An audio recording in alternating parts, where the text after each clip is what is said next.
Կասկադի անավարտ հատվածում մոտ 36,000 քառակուսի մետր տարածքով համալիր կկառուցվի, ասաց քաղաքապետը։ Կոմպլեքսն ունենալու է 1000 տեղանոց հանդիսությունների դահլիճ, թանգարանային հատված։ Այն կառուցվելու է Երևանի քաղաքապետարանի համար։ Հարակից հատվածում Երևանի քաղաքապետարանը հնարավորություն է տալու կառուցել 125-ից 135,000 քառակուսի մետր համալիր բիզնես նպատակներով։ Վերահսկողությունը բավականին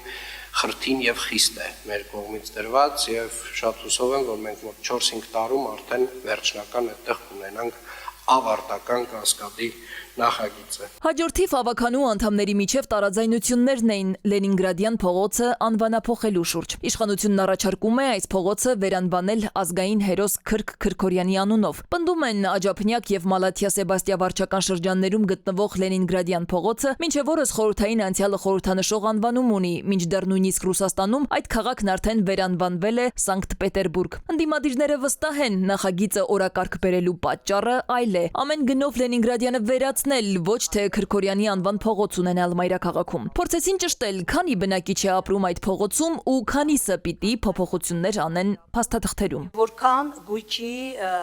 վերահասցեագրման, այսպես խնդիրներ, անձնագրերի հետ կապված խնդիրներ եւ անհարմարություններ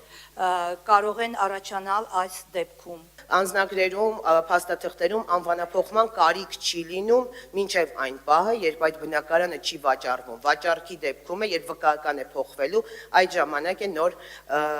փաստաթղթային փոփոխություն անհրաժեշտ լինում։ Մթնոլորտը լարվեց նաև մետրոպոլիտենի ենթակառուցվածքների համար նախատեսված բյուջեն 5 միլիարդ 266 միլիոն դրամով նվազեցնելու շուրջ։ Ընդդիմադիրները հորդոր ունեին քաղաքապետին, ձևակերպեցին քաղաքական գովազդում այլևս չներառել մետրոյի Աջափնյակ կայարանի շինարարության մասին խոստումները։ Ավականու անդամները նկատեցին 8 տարի է նույնն են լսում։ Քանի որ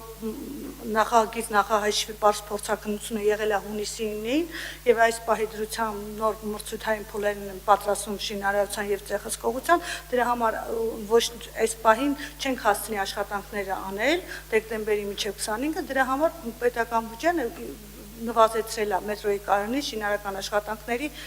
բյուջեն։ Մենք հասկացանք, որ մետրոն հետ է անգնում, այսինքն մետրոն ընկնում է եկող տարվա նախընտրական քարոզարշավի խոստումների շարքում, որ ասում եք մենք խոսք ենք տվյալ ենք, խոսքի տերն եղեք, ես կողջունեմ ձեզ։ Լարվածությունը Ավինյանը պարպեց, ասաց մեր խոստումն է, մենք էլ տեր ենք լինելու մեր խոստումներին։ Մի անհանգստացեք, մինչև վերջ գնալու ենք։ Սվետլանա Ավդիշյան, ժամը լրատվական։